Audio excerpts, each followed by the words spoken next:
Nuestro querido Padre, te alabamos en este nuevo día, aquí reunidos para dar continuación a la escuela y a un estudio que tú en verdad nos has dado para preparar esta última generación. Dirige esta obra, dirige a nosotros, querido Dios, a las palabras, a la comprensión. En nombre de Jesús pedimos todo eso porque necesitamos el apoyo del Espíritu Santo. Amén. Amén.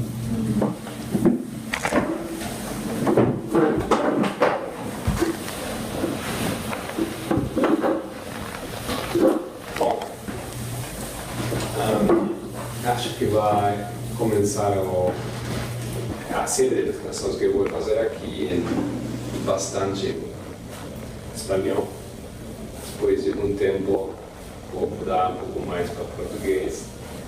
Enquanto eu lembro, aprendo. E especificamente isso é certo aos textos que eu uso. Ainda não tenho Bíblia.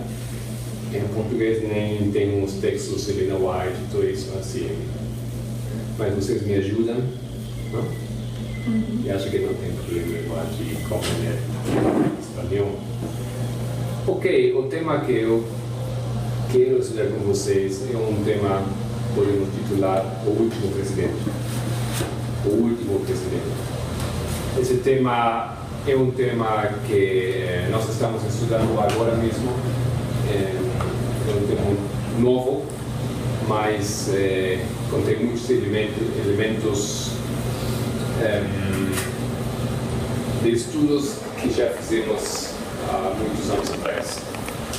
Assim que vamos simplesmente abrir a Bíblia nesse capítulo, o capítulo 11.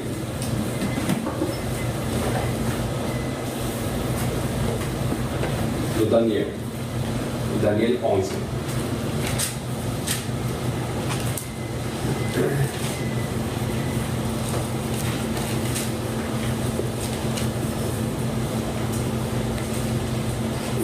A verdade é que há uma coisa muito interessante que na história da verdade presente começa mais ou menos 1989, quando os primeiros grupos dos Estados Unidos, uns irmãos, começaram a estudar, basicamente começando com as linhas de reforma. Mas o primeiro tema grande que eles compreenderam e depois foram conhecer ao público foi o tema de Daniel 11. Claro, não Daniel 11 completo, mas os últimos 6 versículos, ok? Entre 11, 40 a 45. Ou seja, esse tema de Daniel 11 foi o tema inicial do movimento da verdade presente. E agora estamos no ano 2016, já bem muitos anos depois, e novamente a nossa atenção é dirigida a esse capítulo. Achávamos que nós compreendemos muito bem aquele capítulo, mas agora é quase assim como compreender de novo muitas coisas. Vocês já, só para saber, já estudaram Daniel 11, do versículo 1 até o final? Quem não estudou aqui? Capítulo. Assim bem, versículo a versículo? Até a metade. Até a metade, ok. A metade do fim para o começo ou do começo para o fim? Até o 42. 42, ok.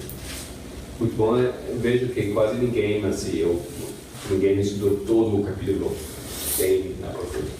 Eu não tinha planejado de fazer isso, mas acho que talvez vamos dar um pouco mais tempo à compreensão desse capítulo.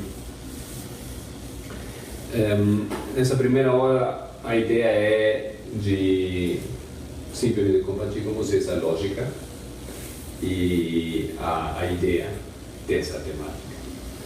depois tem muitos detalhes que vamos a estudar nos dias que vêm, se Deus quiser. Então, você pode começar a ler um pouco para nós, Daniel 11, versículo 1 até o versículo 3. Eu, pois, no primeiro ano de Dario, o Medo, levantei-me para animá-lo e fortalecê-lo. E agora te declararei a verdade. Eis que ainda 3 reis estarão na Pérsia, e o quarto acumulará grandes riquezas, mais do que todos, e tornando-se forte por suas riquezas, suscitará a todos contra o reino da Grécia. Depois se levantará um rei valente, que reinará com grande domínio, e fará o que lhe aprouver. Ok, tem muita coisa interessante aqui. Versículo 2 começa dizendo: agora eu te mostrarei a verdade. O que quer dizer isso? Acaso não é toda verdade o que o anjo fala? O que vocês acham? O que significa que o anjo fala agora para ele? Para começar, agora eu vou te falar a verdade. O que pode ser o significado disso? Por que o anjo faz aquela ênfase?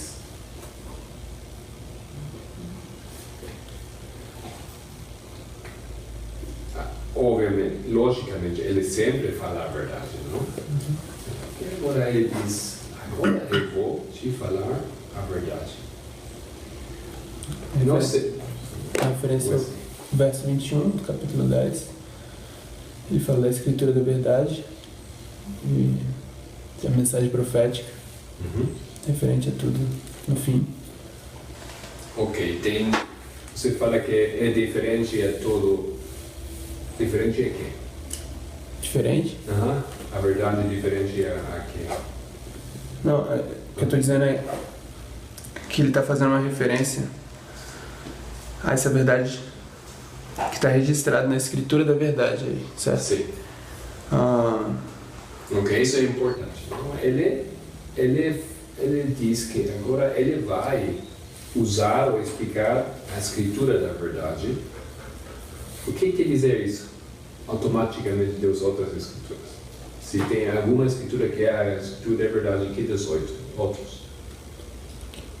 Não são completamente verdade. Normalmente, quando um diálogo normal, assim, a gente está conversando, eu falo, de falar a verdade. É como se ele diz assim, tudo, não nos acredita de tudo que foi dito, mas vai falar mais coisa. Eu vou te continuar, não, Ok. o que já foi dito. Uma coisa assim, sem entender nada do contexto de Bíblia, só do que a gente usa, não, gente. Quando eu negócio de falar a verdade. Se revelar algo. Não quer dizer que tudo que eu falei antes foi ruim, foi mentira. Agora, vai acontecer isso também. Só tipo uma continuação. Ou às vezes para dar uma ênfase. Sim. Eu vejo. Ahora eu acabo de olhar que o versículo 21 fala que pero yo te declararé lo que está escrito en el libro da verdade. Como que, e depois em 11:2 fala agora eu te mostrarei a verdade. Como que el capítulo 11 va a aclararnos toda la verdade, eu acho. Todo o livro da verdade que eu acho que é a Bíblia. Sim, é mais ou menos assim como falou assim, não? Tem um problema aqui nesse versículo, porque a primeira coisa que ele vai dizer, depois de anunciar que ele vai falar da verdade, é o seguinte: vai ter 3 reis na Pérsia. Somente vão vir ainda uns 3 reis em Pérsia. E quando ele fala isso, o começo da visão aqui está no versículo 1 do capítulo 10.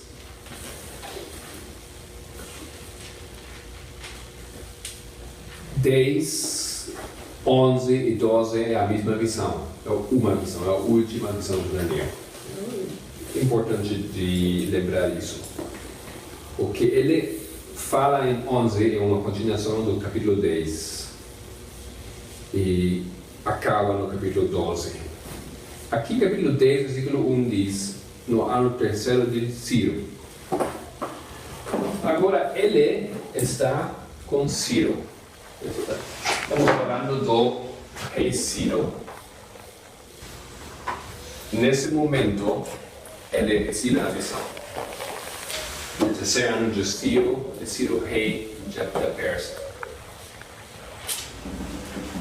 Em cima a base disso, no capítulo 11, versículo 2, ele faz o anúncio: agora te mostrarei a verdade, e aqui vai ter mais 3 reis.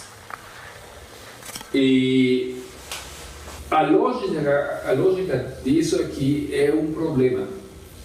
Por quê? Vamos colocar o nome dos reis.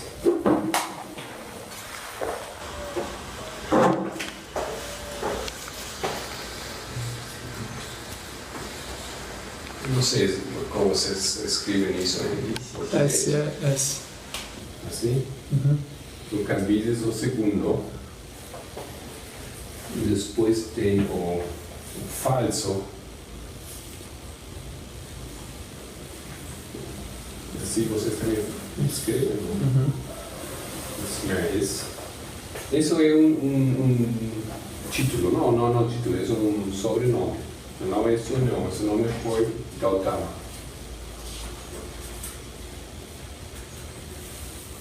Mas Lena White, por exemplo, na Bíblia, usa esse nome, entendeu? Porque, agora vou explicar por quê. O seguinte foi Dario. É um apelido, né? É um apelido, né? Isso aqui? Não. Porque em espanhol e em português, sobrenome é o segundo nome para nós, em português. Apelido é um nome inventado, assim. Apelido inventado? É, ao contrário de vocês. Ok, apelido. Uhum. E o último, como falam vocês, como escrevem herpes, sexo. Pone aqui, X. Xerxes. Igual como no alemão. Assim. O meu primeiro. Ok? Isso é lógica. Aqui, Daniel recebe a visão. Mas o que o anjo fala é o futuro. Não? O futuro, os últimos 3 reis, e depois tem um quarto. Aqui tem um problema. E o problema é que não é certo. Não é verdade isso. Porque os Xerxes não foi o último rei da Pérsia. Aqui estamos no ano mais ou menos ano 300 a.C. Mas o Império Persa, vocês estudaram nos Ais, a história do Islã, na profecia, quando Maomé levantou-se contra o reino do Persa. Isso foi quando? Ano 600 depois de Cristo. Então, temos aqui uma história de centos de anos ainda do Império Persa. Mas o anjo fala que ele fala a verdade. Segundo a história, isso não é verdade. Isso não foi só mais uns outros reis importantes na história, mas não foram os últimos. Mas a Bíblia fala que não. Isso é a verdade. Aqui é o fim do Império. Mas isso é o assunto, é uma das razões porque eu acho que ele fala isso. Olha, o que eu estou falando agora, isso é a história verdadeira. A história do Persa acaba aqui com aquele rei. Não acaba nos histórias do livro da história, mas para a Bíblia, na referência a isso, o significado é que o Império Persa deixa de ter uma importância dessa maneira como vive antes, com esse rei. Agora, Cambises, quando ele ficou mais ou menos velho, se lembro bem, a história, o seu filho, o Deus de seus filhos, deveriam ser o sucessor dele. mas ele estava em campanha militar.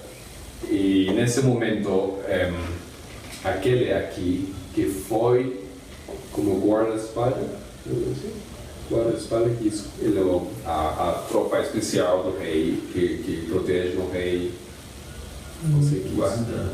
Não é guarda-espaldas, é como um General. Às vezes os reis têm um grupo de polícias ou de militares que somente tem que proteger o rei. Escola. Acho que foi o líder da escolta do rei. Ele mata o filho e ele se apresenta como o nome do filho foi Esmerdes, mas ele falou para o povo que ele é o Esmerdes. Em partes do reino ele nem sabia quem é o filho verdadeiro do rei, mas ele falou que eu sou o rei, e muitos não sabiam, então por isso falou falso Esmerdes. Seu nome foi Gotama, ou Esmerdes, que ficou muito pouco tempo, acho que uns meses somente. Depois saiu o primeiro Xerxes, o primeiro quem nos Xerxes. Outro nome para ele? Artaxerxes. Onde ele apareceu na Bíblia, assim, como figura muito importante. Esther. No livro de Esther. E como chama-se ele lá? Assuero. Então é aquele Assuero, esposo da Esther. Muito importante aquela figura. E bem conhecida.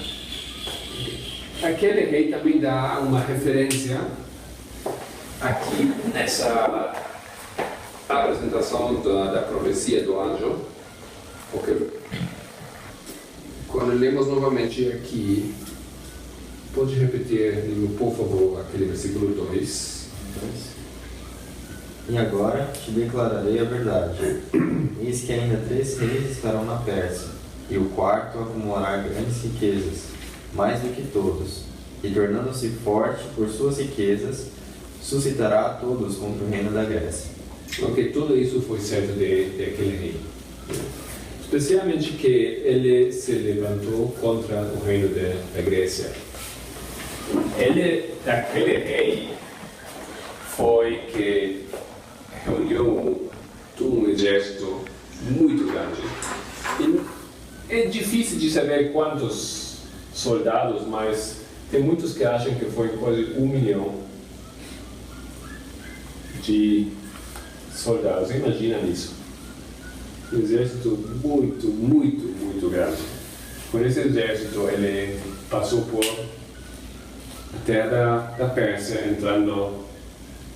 Vocês têm mais ou menos um mapa, não sei, Ásia Menor, eles entram por aqui, passam por aqui e entram na Grécia, que é conectado fisicamente, não? Mas vocês lembram a história, eu acho, que é muito difícil por um lugar entrar na Grécia. Então ele tinha que passar por como se fala? Por um estreito. Porque o que fizeram os gregos? Isso.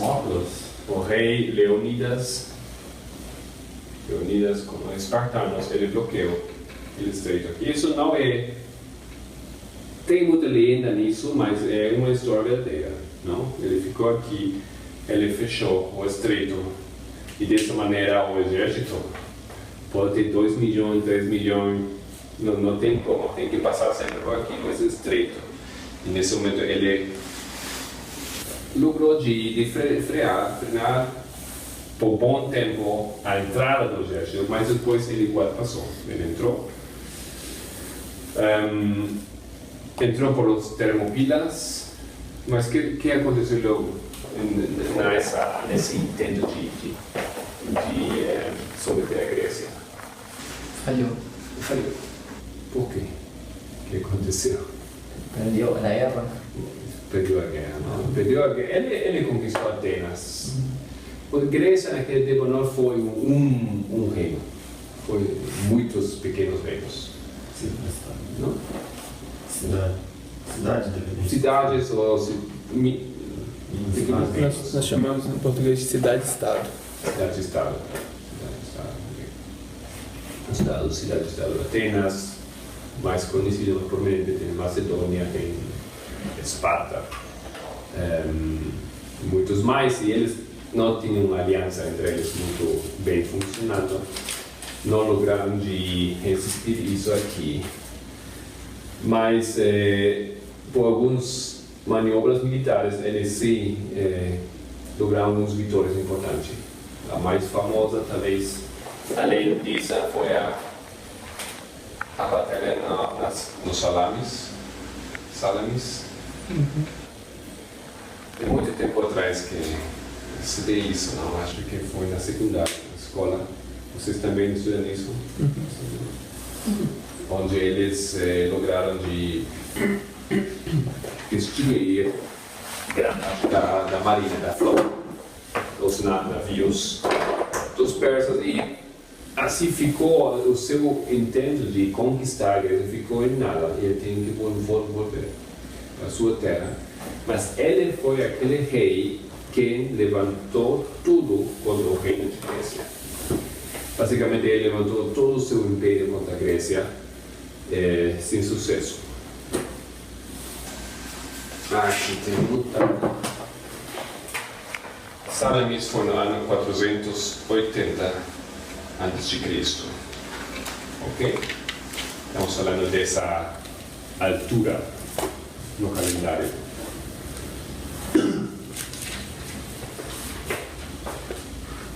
Então, aqui os últimos reis.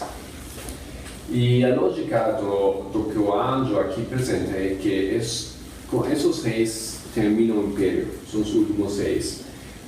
Compreendemos que ainda tem mais reis, muitos mais, mas de alguma maneira aqui já é o fim do Império Persa. Isso é importante para nosso estudo, muito importante. Ok. Bom, então vamos continuar. Versículo 3, já ouvimos, logo dele levantou-se um rei valiente, ou forte. Ele que iria dominar com grande poder, era sua vontade. Quem foi aquele? Alexandre. O Alexandre Magno. Você falou que existiam vários outros reis. Sim. E esse, num falso Esmerdes por um tempo, não seria mais um desses muitos falsos reis assim. Por que considerar assim? Só uma curiosidade. O falso Esmerdes. Sim. Ele simplesmente, ele veio, nós falamos, usurpar. Sim. Usurpar o trono. Né? Entendi.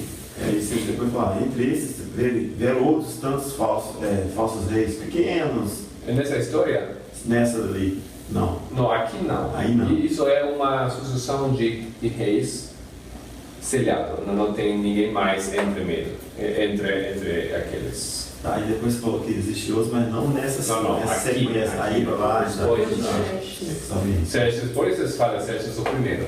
Sim. Sérgio o segundo, tem Dario o segundo. Não? Tem, acho que tem ainda Campinas, tem muitos aqui depois. Aqueles reis também foram família, não? Não, esse não. Justamente esse não. Mas foi uma família, uma dinastia. Uma família que continuou. Mas aquela dinastia termina no momento em tal dinastia de reis logo depois disso.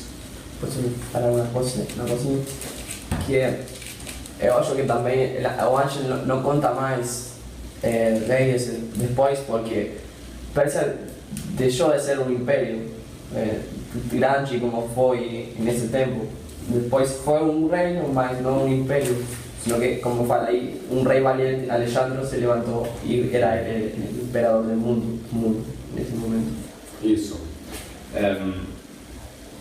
Claro, a perspectiva da Bíblia é a verdade, isso é que importa. Não? Pérsia não deixa de ser um reino muito grande, é importante também. continua sendo mais da perspectiva bíblica.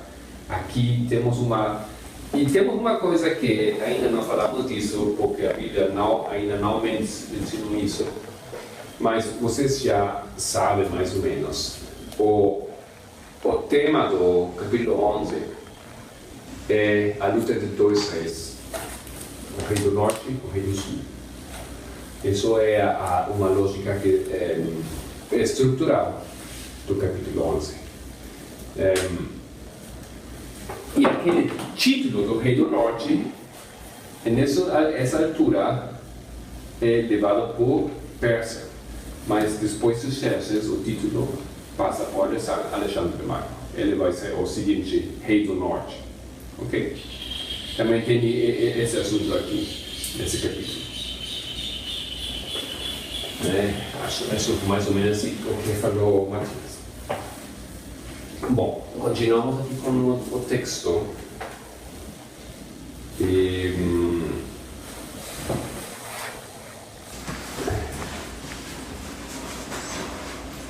Podemos continuar aqui, mas desculpa, o nome não lembrei ainda. Falta lembrar. Por favor, continua no versículo 4. 5 pode ser também.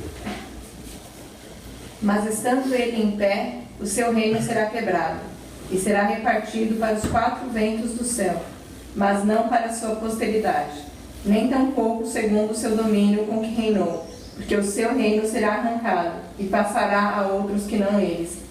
E será forte o rei do sul, mas um dos seus príncipes será mais forte do que ele, e reinará poderosamente, seu domínio será grande.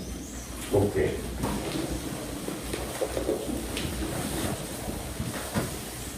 Aquele rei Alexandre Magno, nesse momento não vamos entrar muito no detalhe da história dele, mas a continuação aqui.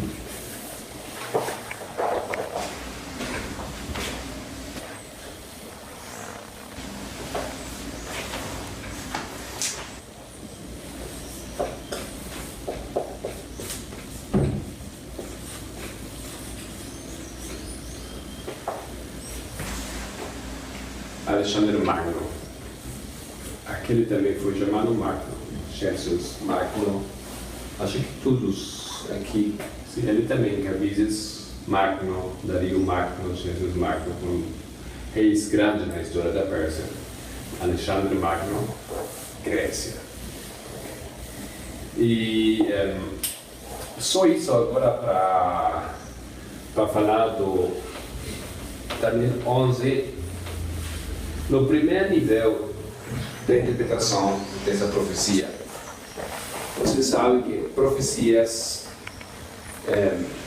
têm sempre mais que um nível. Esse é o primeiro nível, a primeira interpretação, o primeiro significado histórico desse capítulo. Tem mais por que tem mais níveis? Ou por que nós achamos ou podemos dizer que tem outra aplicação dessa profecia? A base de que texto, a base de que lógica estamos fazendo isso? Todos os profetas falaram mais para o nosso tempo deles. Como falou? Muitos profetas? Todos. Todos os profetas. Ok? Onde está isso? 1 Coríntios 10, verso 11. Ok, fala Helena White, quando fala de 1 Coríntios 10, podemos ler isso de pouco. Aquele texto de Helena White. Mensagens Escolhidas, volume 3. Volume 3, Mensagens Escolhidas, página, não sei. 338. 338, muito obrigado. Então, alguém tem o texto completo? Ou lembra completo?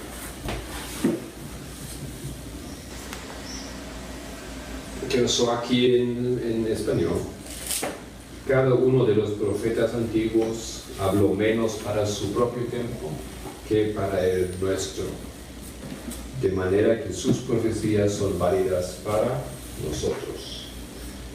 Y después ella coloca aquí, 1 Corintios 10, 11, y estas cosas acontecieron como ejemplo y están escritas para amonestarnos a nosotros, a quienes han alcanzado los fines de los siglos.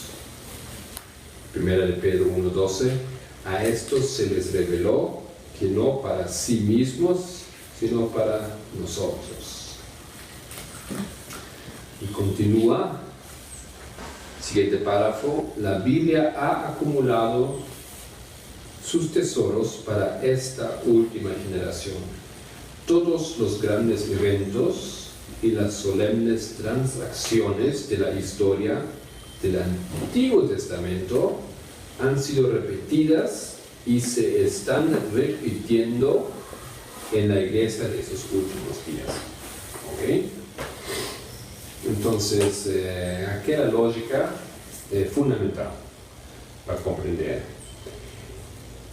Daniel 11, depois de falar do reino de Grécia, também fala aqui de 4 reis. Tem 4 reis na Grécia. Mas ele fala desses reis como 4 ventos. Se podemos ler o versículo 5, Andrés, continua no versículo 5, somente para ver alguns pontos aqui. Será forte o rei do sul, mas dos seus príncipes será mais forte que ele, e reinará poderosamente. Seu domínio será grande. Aqui tem aquele título agora, Rei do Sul.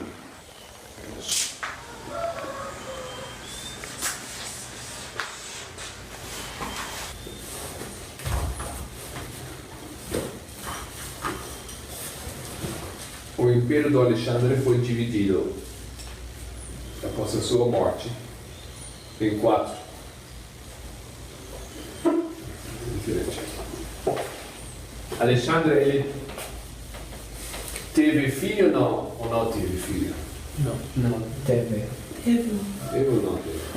Teve. Mas o que aconteceu com o seu filho? Mataram. Muito pequenino, um bebê, ainda não tinha como reinar. E mataram ele, fugiu a esposa, mas sacaram ele. Então, Alexandre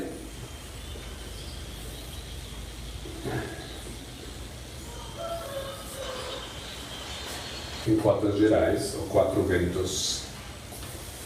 O anjo falou que ele fala a verdade. Mas o que vai falar o historiador? Ele realmente deixou somente 4 gerais? Eu acho que foram mais de 10 que, após a sua morte, eles procuraram de continuar o reino. Por que aconteceu isso, que o reino de Alexandre foi dividido em 4? Por quê?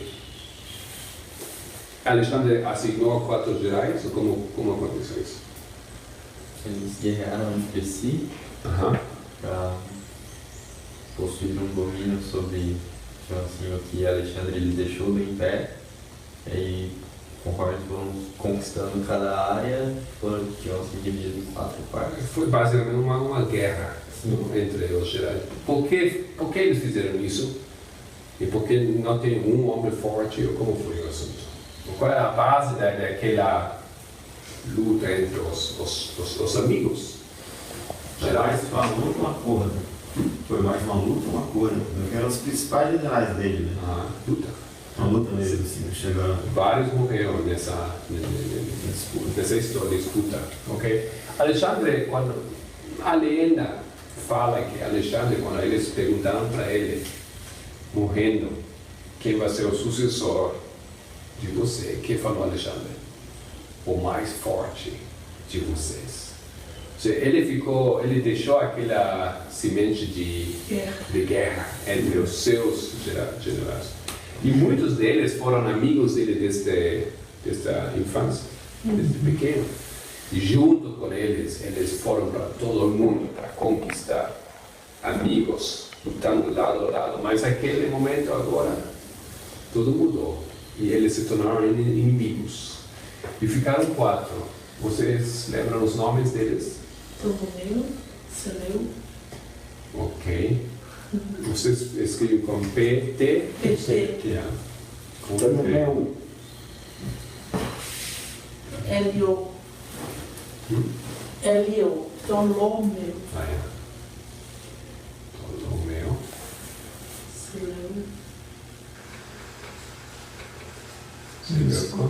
Lisímaco. Lisímaco e Cassandro. Cassandro. 2 S. Uma história um pouco mais complicada, mas não vamos fazer isso aqui mais complicado.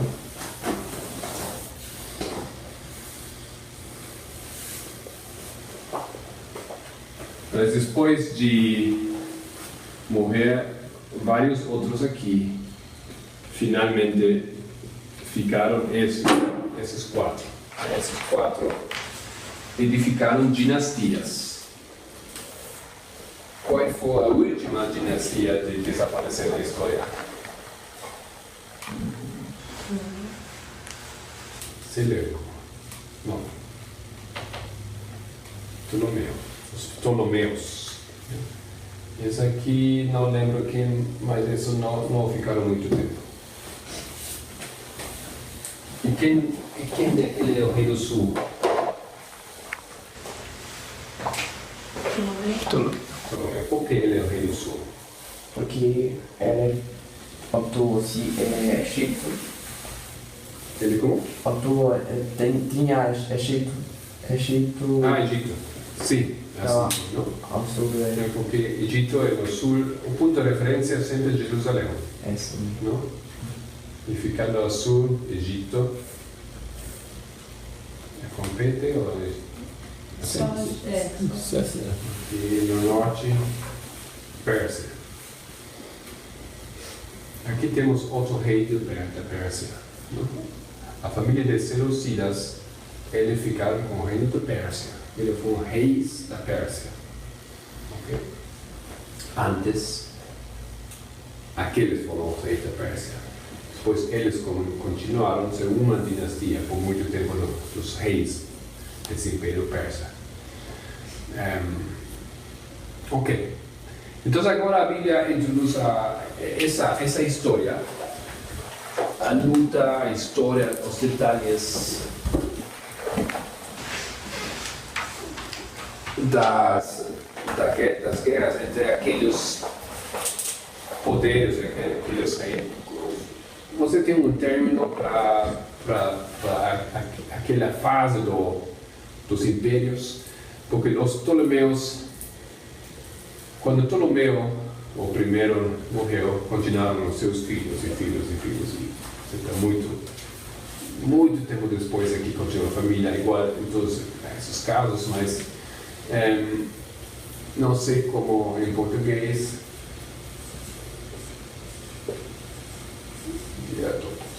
É um término, um nome na história para aquele grupo de impérios de reis, os diádocos, são aqueles,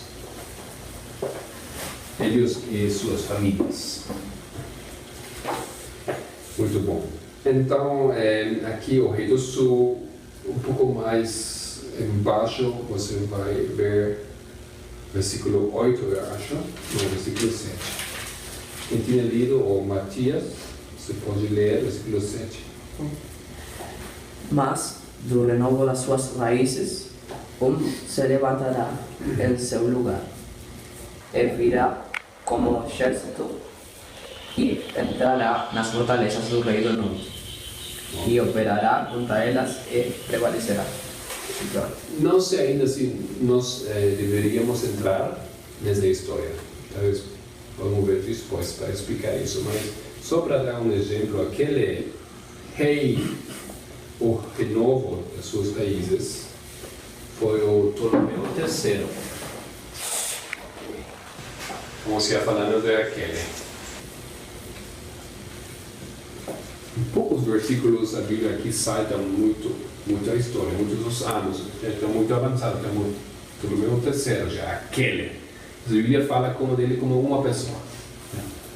A Bíblia somente fala rei do sul lutando contra o rei do norte. Mas esse pode ser o terceiro, pode ser aqui o quarto, pode ser. Não importa isso, tanto para a Bíblia, trata deles como um poder, como uma figura. Então, temos a luta aqui nesse versículo, mas isso que agora acontece. A Bíblia toma tempo para explicar a história desses reis. E depois, como em nenhum lugar antes na Bíblia, ela entra nos detalhes dessa história. Vocês lembram quem descobriu tudo isso aqui? Aquela aplicação profética? Urias Smith? Muito antes dele. Não tem um nome, mas quem descobriu toda essa história aqui? Isso foi pré-milenista. Muito antes. Basicamente, os protestantes já tinham entendido isso. Não sei quem especificamente, mas mais ou menos, estamos falando aqui do século XVIII, ou ainda um pouco antes. Eles compreenderam, os protestantes compreenderam essa história aqui. Não é adventista. Urias Smith, Miller, eles tomaram isso aqui. Já, muitos detalhes já entendidos pelos protestantes. Em algum momento, as igrejas protestantes acreditavam nisso aqui. Aplicação profética. E na disputa do Guilherme Miller com os protestantes, tem muitos pontos eles concordavam perfeitamente. Eles compreenderam, por isso eles compreenderam o que ele falava. Muitos fácil, porque é a mesma base.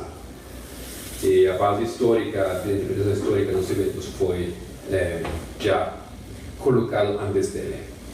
Vamos saltar um pouco aqui no versículo, até o versículo 14, porque no versículo 14 acontece o seguinte quebra dessa história. O S, pode ler, por favor. E, naqueles tempos, muitos se levantarão contra o rei do sul, e os violentos dentre teu povo se levantarão para cumprir a visão, mas eles cairão. Ok. Nós temos que ler isso bem em detalhe para compreender o que acontece, mas dizer, naqueles tempos se levantarão muitos contra o rei do sul. Temos aqui uma situação na história onde o rei do sul ficou muito frágil. Foi um menino que estava no trono do Egito no sul. E nesse momento muitos os seleucidas com os não lembro bem com quem deles, acho que um desses 4 aqui já desapareceu nesse momento, nessa altura. Somente ficou um aqui, não sei, não lembro quem dos dois. Mas os seleucidas, com um deles, fizeram aliança para conquistar aquele trono do sul. Okay, isso acontece aqui. Mas o que acontece nesse momento também? A Bíblia introduz um novo término aqui, um nome, um outro povo que não tinha falado deles antes. Como chamar aquele povo? Homens violentos.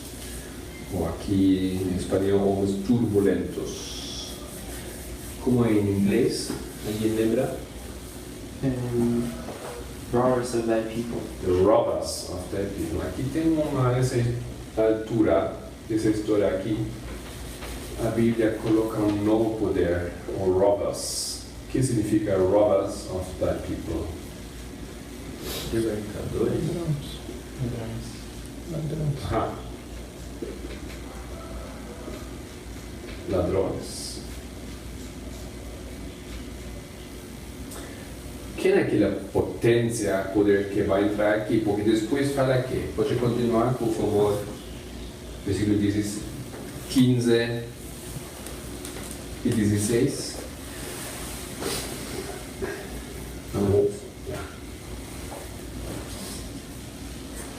E o rei do norte virá e levantará baluartes, e tomará a cidade forte, e os braços do sul não poderão resistir, nem o seu povo escolhido, pois não haverá força para resistir.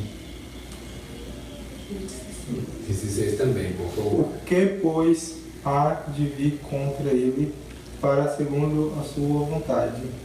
e ninguém poderá resistir diante dele, e estará na terra gloriosa, e por sua mão haverá destruição. Então, quem é aquele que vem contra ele? Que faz a sua vontade? Quem é? Quem é ele? Era um homem. O que potência é aquela? Roma. Aquela potência. Os homens turbulentos, os violentos, os robbers of the people. Aqueles agora são o novo poder. Aqueles fazem essa coisa. Eles fazem o que eles quiserem. Essa potência que vocês veem, sabe de Roma. Roma aparece na história. Qual é o marcador? Por que Roma nesse momento aparece?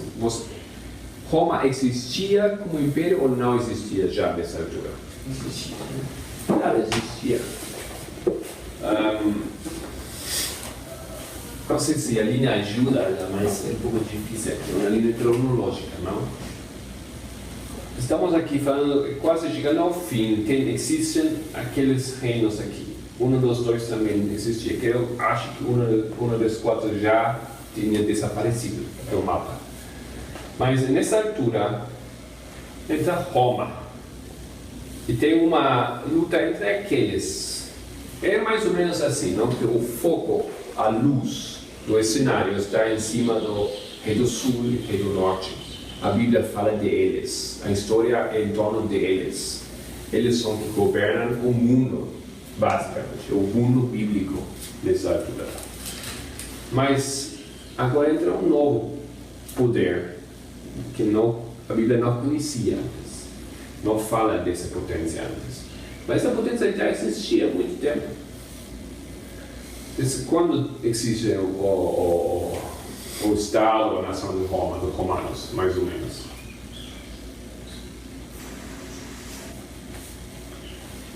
Tampouco lembro bem. Mais ou menos, o ano 1000 a.C., 600 a.C., 300 a.C.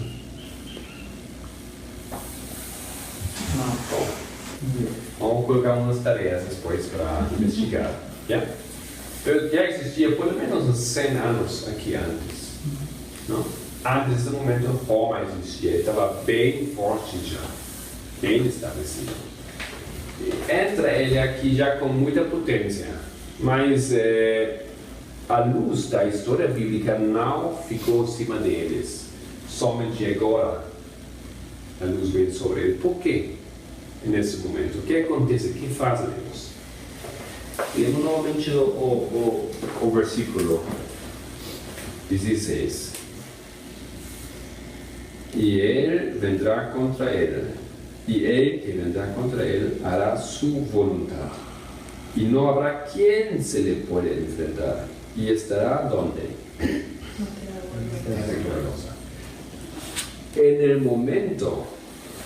No momento que uma potência na Bíblia entra em contato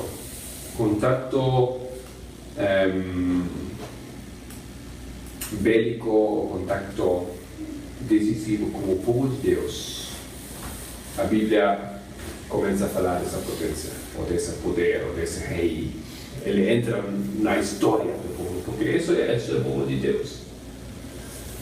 Roma antes não tinha nada a ver com o povo de Deus, mas agora ele se entra. E o que faz ele? Ele entra na terra gloriosa, entra, conquista.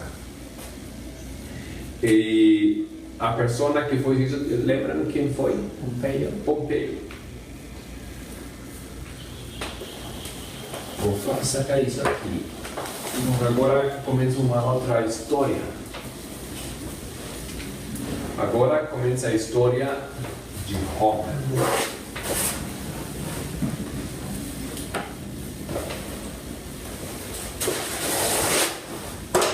Na história de Roma, temos também 4 reis, últimos reis. O primeiro, Pompeio. Isso, certo. Eu?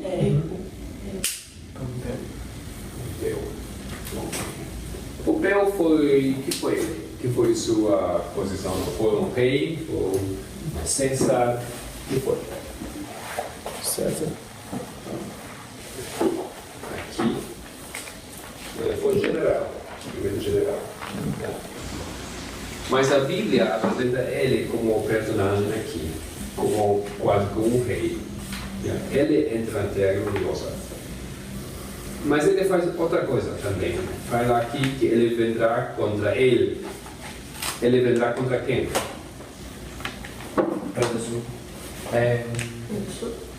É um pouco difícil aqui, mas ele vem contra o rei do norte. Para ajudar ao rei do sul. Basicamente, é a lógica. Porque o rei do norte atacou o rei do sul, o menino que está sobre o trono.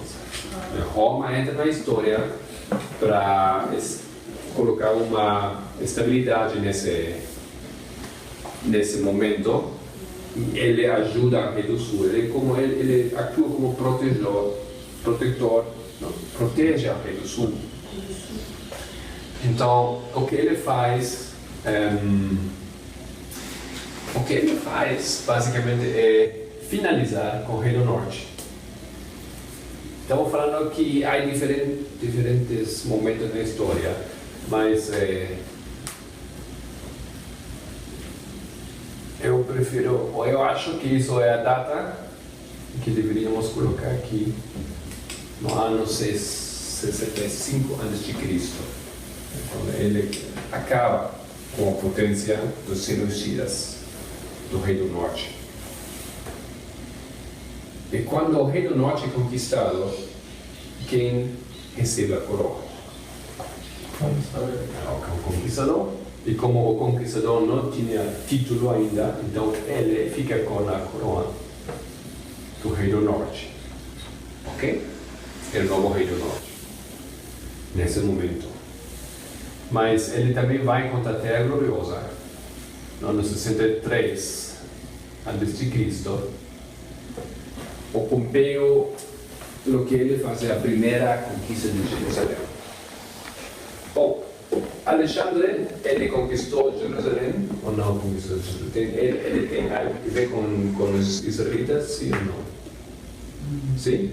O que ele fez? Já estava Jerusalém em Pérsia, mas estava a Babilônia primeiramente.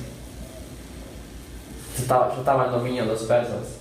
El pueblo judío. Entonces él conquistó os persas e também conquistou Jerusalém junto com os persas. Ok, mas tem uma história ainda mais além disso. Porque ele recebeu as terras conquistadas.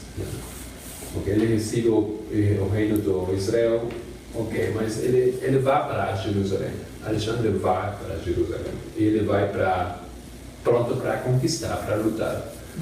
Mas os judeus, eles decidiram não se enfrentar aquele rei, mas se someter. Eles abriram as portas da cidade e receberam ele bem-vindo. E não sei até que ponto isso é verdade, mas a história fala que eles, os judeus, os líderes, eles mostraram para Alexandre que ele está escrito no livro de Daniel. Eles compreenderam que ele foi a pessoa que deveria agora reinar, o rei valiente, o rei forte.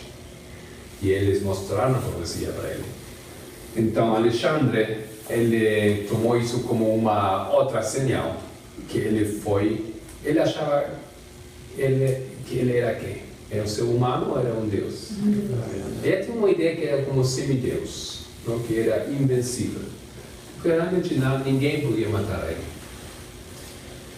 E tinha muita sorte, diríamos, não? Para não morrer nas guerras, onde ele ficou no cavalo, à frente dos seus soldados. Ele entrou primeiro no seu cavalo, mas nunca morreu. E então ele achou que ele foi assignado por Deus. Também na Bíblia fala dele, como eu estou falando dele, então ele achou que ele foi assignado por os deuses. Ok, então os judeus abrem as portas para ele. Mas nessa história do Pompeu, o Israel, ele fica com a vontade de se separar do jugo ou da aliança. Ele tem uma aliança com os romanos. E tem uma revolta, um levantamento dentro de Jerusalém. E uma parte do povo está a favor do romano, outra parte está em contra. Eles abrem as portas. Os romanos entram, Pompeu entra. Ele não queria lutar contra Jerusalém. Não ficou parte dos seus planos. Mas como eles tinham essa problemática, ele estava fazendo outras coisas. Estava na campanha militar no leste do Império. Mas voltando, ele falou: bom, tenho que passar por lá, vou solucionar o assunto de Jerusalém. No ano 63, ele entra em Jerusalém. Parte do povo recebe bem ele, outra parte luta contra ele. E então ele entra e ele tem que conquistar, literalmente, lutar, matando mais de 10.000 judeus em Jerusalém, para conquistar e someter aos judeus. Ok, isso que ele faz naquele momento. Por isso a Bíblia fala que ele entra na terra gloriosa no ano 63 a.C. Versículo 17. Vamos continuar.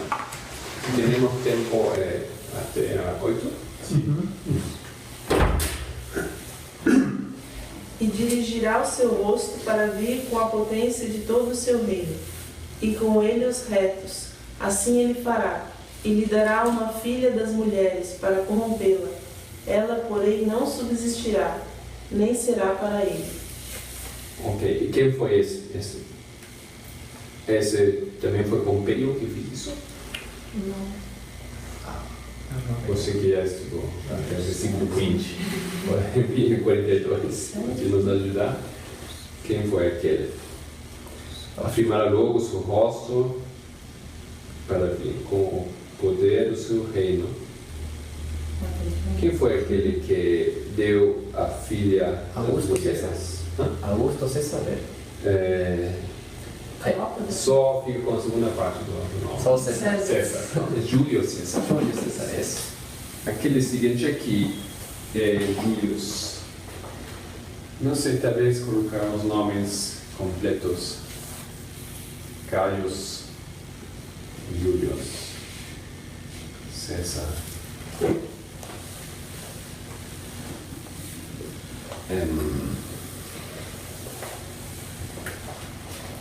Ele se chama Gneos, Pompeius, Magnus, Gaius Júlio César. Gaius Júlio César, talvez o rei mais conhecido. Não é assim da história? Por que ele foi o rei mais conhecido? O que fez dele assim, esse personagem tão importante, tão conhecido? Casou com Cleópatra? Ele que casou com Cleópatra? Mas isso não fez dele um personagem importante, né? Foi uma das coisas. Não acho que ele casou, mas ele tinha um filho com ele. Por que Júlio César é tão famoso, tão importante? Era ele que era imperador na época de Cristo? Não. Quase. Até um pouco mais não. Júlio César simplesmente foi muito exitoso. Batalha Ele de Arte. conquistou. Batalha de Arte. Não. Fala de novo. A Batalha de Arte em 31. A batalha de arte não, tampouco foi. Não foi? Não. Ok. Vamos colocar os nomes aqui dos outros somente para Augusto. Augusto. Octavio. Isso. Seu nome é Augustus Gaius Octavianus.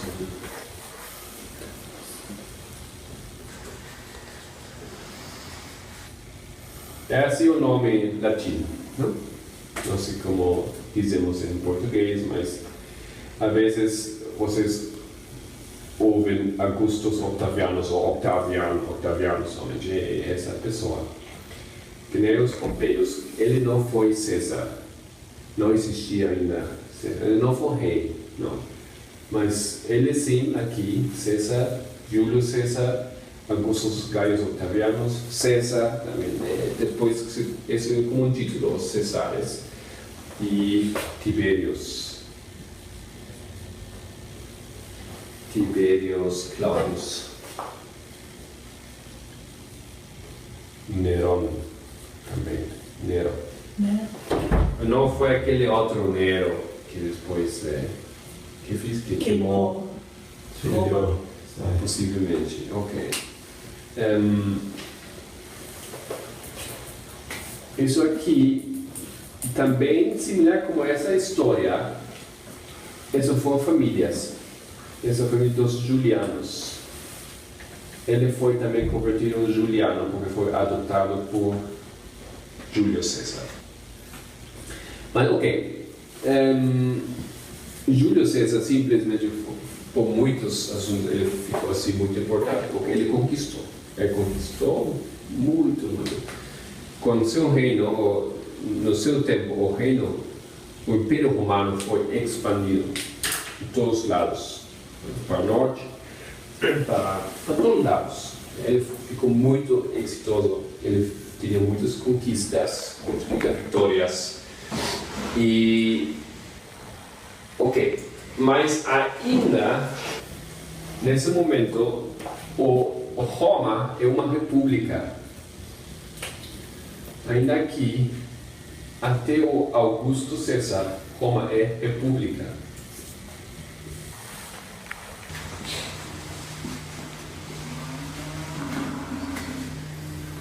O César já quase ele acaba com a república, mas esse foi um dos motivos por que mataram ele, porque ele ficou assim como um déspota, um monarca, que ele se colocou, mas o sistema não permitia isso.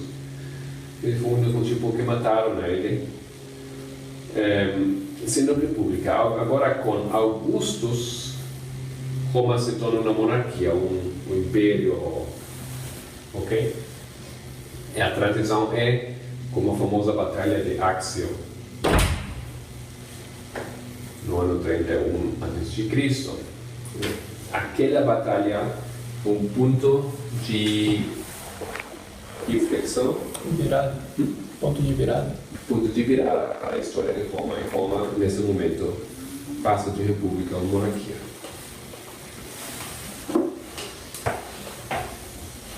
Ok. Então, no versículo 14, no versículo 17, a Bíblia fala do César. E a filha das mulheres é a Cleópatra. Se falamos da Cleópatra, também bom lembrar que tinha muitas Cleópatras. E foi Cleópatra a sétima.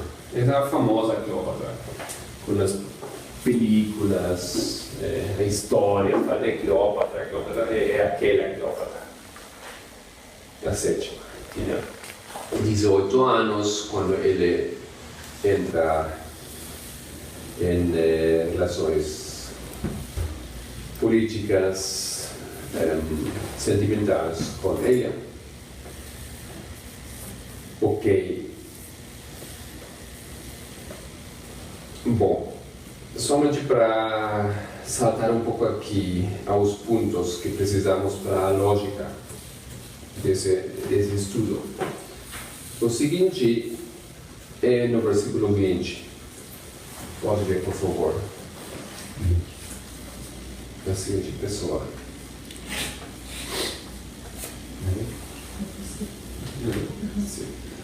E em seu lugar se levantará quem fará passar um arrecadador pela glória do reino, mas em poucos dias será quebrantado, e isso sem ira e sem batalha. Ok, quem foi aquele? Augusto. Não, a Bíblia agora fala dele. Em João, capítulo 1, a Bíblia fala daquela pessoa, aquele rei que faz o censo. Vocês dizem o censo do povo? Uhum. E por que ele faz o censo do povo? O que tem a ver com isso aqui? Recaudador de tributos. Eso, el pecado de atributos. Eles não querem saber quantos estão no reino somente para prover mais comida, eles querem saber para quanto dinheiro deveria receber, não? Por isso o senso do povo. Detalhe importante para isso. E foi Augusto que fez isso. Me lembrei do censo. Todo o censo. Me lembrei do censo que Davi também fez e foi reprovado. Assim, ele fez a história de Davi pelo censo, mas não era aprovado por Deus. Ok. Então aqui fala que em poucos dias será quebrantado, porque em poucos dias depois que ele fez o censo, ele morreu. Ele morreu poucos dias depois. Não lembro exatamente quando foi o censo. Jesus, quantos anos tinha no momento do censo? Foi esse que quando Jesus teve que fugir? Foi esse censo? Eu não lembro quando voltou, quanto tempo ele estava no Egito. Novinho, quase recém-nascido. Não sei se sabemos isso agora. Não lembro, mas tem um pequenino, não? Uns 3 anos, 5 anos, não sei. Mas Jesus, quando voltou, os seus pais, pouco tempo depois, no ano 14 antes de Cristo, ele morre. Ok? Então Augusto morre. Mas aqui fala que foi quebrantado. De que maneira? Depois de Cristo, não? No ano 14. Depois? Claro. Depois. Nossa. De que maneira foi quebrado ele? Sem ira e sem batalha. Sem ira. Ele morreu somente por idade, uns 70 e pouco anos, 35 anos, algo por aí. Ele morreu, mas não tinha assim, problemas, lutas, conspirações contra ele. Assim, bem tranquilo, basicamente, ele morreu. Mas agora tem uma problemática, não? Ele morreu tranquilo, mas na verdade não foi nada tranquilo como morreu, porque ele tem um problema de quem vai continuar o reino. Não sei quantas mulheres, mas pelo menos 2 mulheres casadas Augusto tinha. Mas ele não tem sucessor. O que ele faz é adotar filhos. Por exemplo, o Tibério foi o filho da sua segunda mulher. E o que ele faz, ele coloca Tibério entre as várias opções que ele tinha de filhos adotados ou filhos que ele possivelmente iria adotar. Ele coloca eles em carreira militar.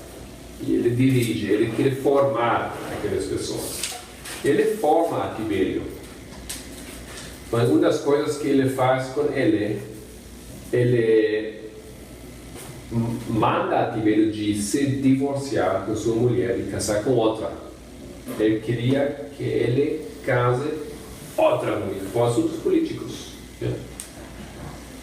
E os historiadores acham que aquele assunto, isso quebrou o Tibério, quebrou sua psicologia, o seu caráter, ok? E ele fica na história como um homem triste, muito triste, a partir desse momento. Ele foi muito exitoso nas campanhas militares, ele teve êxito, mas ele fica um homem quebrado. Basicamente, ele procura de outras se relacionar com sua mulher, mas é proibido, ele não pode mais ver a ele nunca mais. E é uma história triste, mas parte da política das coisas que eles fizeram. Então, Tibério, o problema com Tibério é que nesse assunto de que ele é preparado como sucessor, porque o César Augusto, o que ele quer é que da sua família eles ficam governando o império.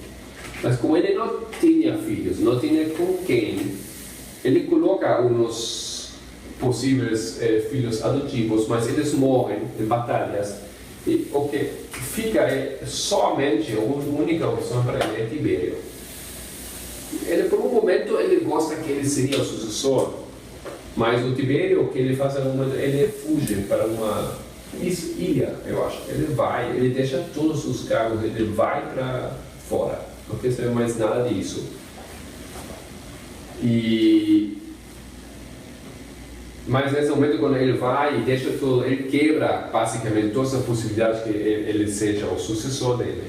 Mas como outros filhos morrem nesses momentos, o Augusto tem que relacionar-se novamente com Tibério e tem que pedir que ele venha para Roma. E o que ele faz antes de morrer, Augusto, ele coloca ele como co-reinante ou como Corregente. corregente, ok? Em teoria, Augusto e Tibério, eles reinam por mesmo tempo, por um tempo. Ele tem todas as coisas, ele recebe todo de Augusto, todas as pertenências dele, etc. E ele corregente. Tibério, Claudius Nero. Bom, mas aqui tem algumas coisas importantes que dizer sobre ele. Antes de fechar aquela lógica,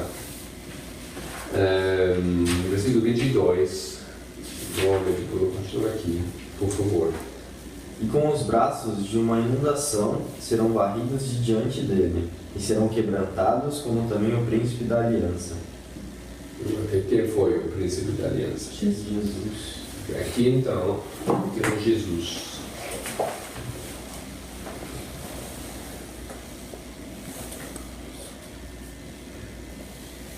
Tibério, para matar, para aniquilar protestas contra ele em Roma, levantamento do povo contra ele, conspirações contra ele em Roma. Uma das coisas que ele faz, ele coloca os seus inimigos assim, em cruzes, em Roma.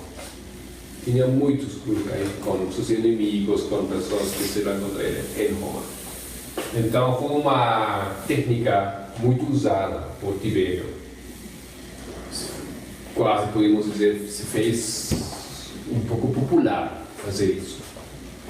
Aqui temos também então Cristo, que é colocado na cruz no tempo do reinado de Tibério. Acho que tenho aqui as datas. Então ele reinou do ano 14 até o ano 37 depois de Cristo. Ok? Por que estamos fazendo isso? Por que dizemos aqui primeiro, segundo, terceiro e último? Por quê? Aquela história do Pérsia, já vimos que o Xerxes não foi o último, mas sim foi o último. Aquela história aqui, todos sabemos que o Império Romano, somente aqui começa a história. Temos tanto, depois dele vem Calígula, temos Nerón, temos uma história larga de reis. Até que ano? Mais ou menos. 400, não? 69, né? O último, acho que o último César, depois de Cristo. Estamos mais de 400 anos ainda de história depois disso. E por que dizemos aqui o quarto, último? Importância, né? Bíblica. Importância bíblica. Importância bíblica. Só os outros ali, se deram os outros, mas são insignificantes à luz da Bíblia. Palavra da verdade. Ainda, mas temos aqui uma outra coisa. Aqui, depois de Xerxes, ele deixa de ser o rei do norte. Alexandre é rei do norte. Mas não assim como Roma. Roma continua sendo o rei do norte. Muito tempo. Muito tempo ele continua sendo o rei do norte. Sim, a importância bíblica. Outras ideias? Em ambas as histórias, existe um paralelo que se alinhado com a nossa linha profética, eles chegam ao mesmo evento que seria a lei dominical. Pelo menos, é o que eu consigo ver. Ok, aqui está, isso é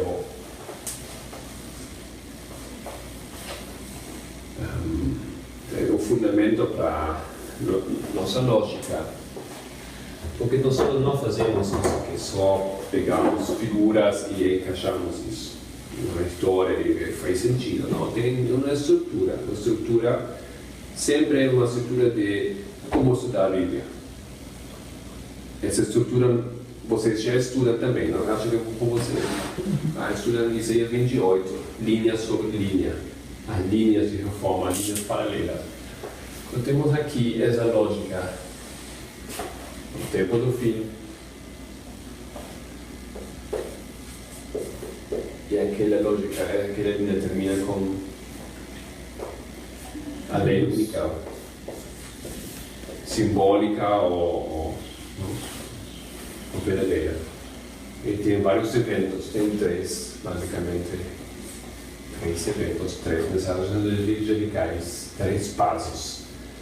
E aqui, aquela, como Lincoln falou, a lei dominical é, na história de Cristo, é simbolizado pela cruz. Ok? Então, isto aqui é um símbolo da cruz, da lei dominical. Então, aqui acaba uma história, acaba uma sucessão de eventos, uma culminação aqui na cruz. A história continua, mas isso aqui é uma história fechada.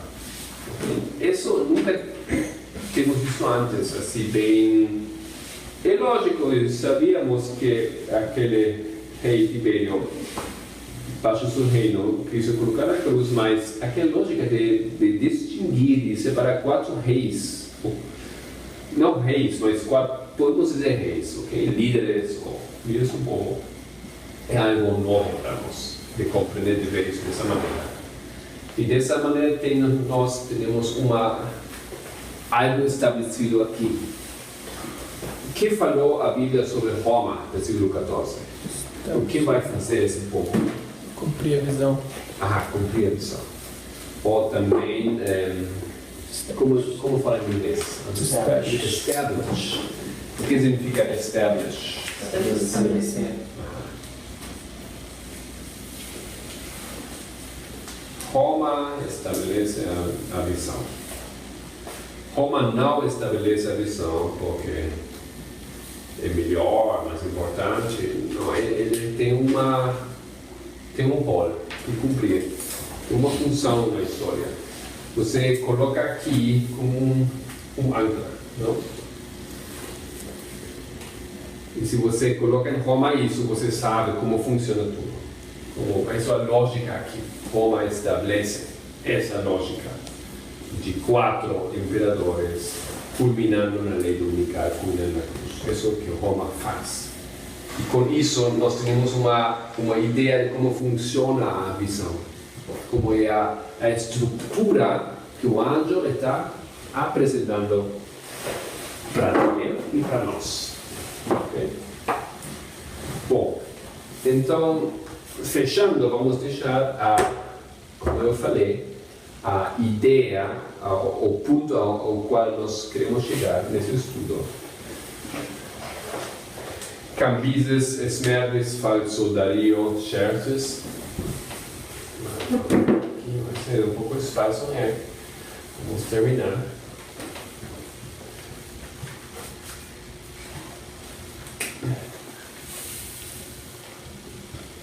Pompeius, César, Júlio César, Augustus, Tiberius. E como compreendemos que a Bíblia, todos os profetas falam mais para nosso tempo que para o seu tempo, então aqui o que queremos fazer e queremos compreender e estudar nesse seminário, nessa série, é que isso também se aplica para o reino dos Estados Unidos.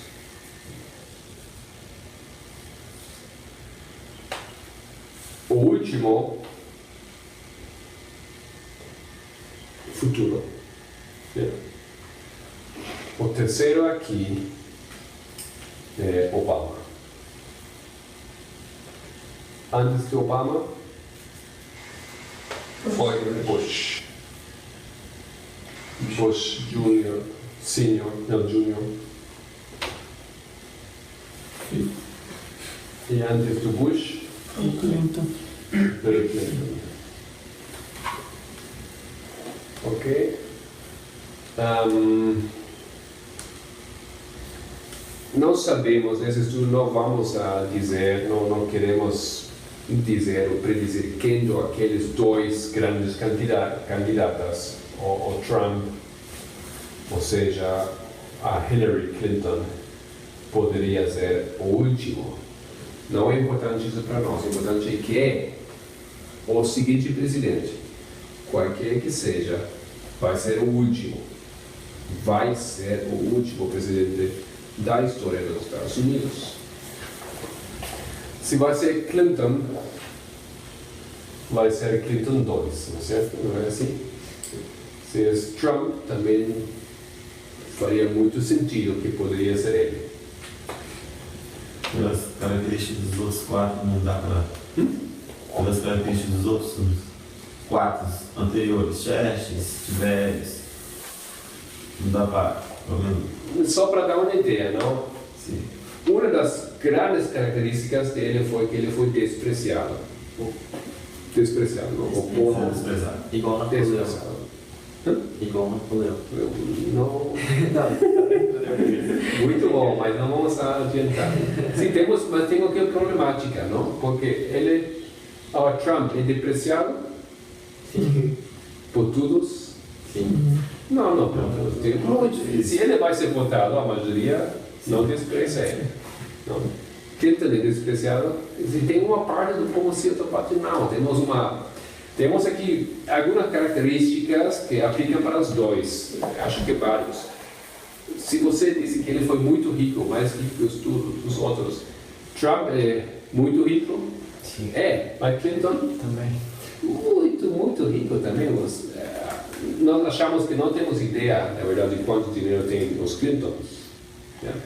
É um pouco difícil isso. No momento, o importante é compreender que o seguinte vai ser o último. Ok? Não precisa colocar um nome aqui. Ok. Então, só isso para hoje. E se Deus quiser, eu vou continuar na próxima semana.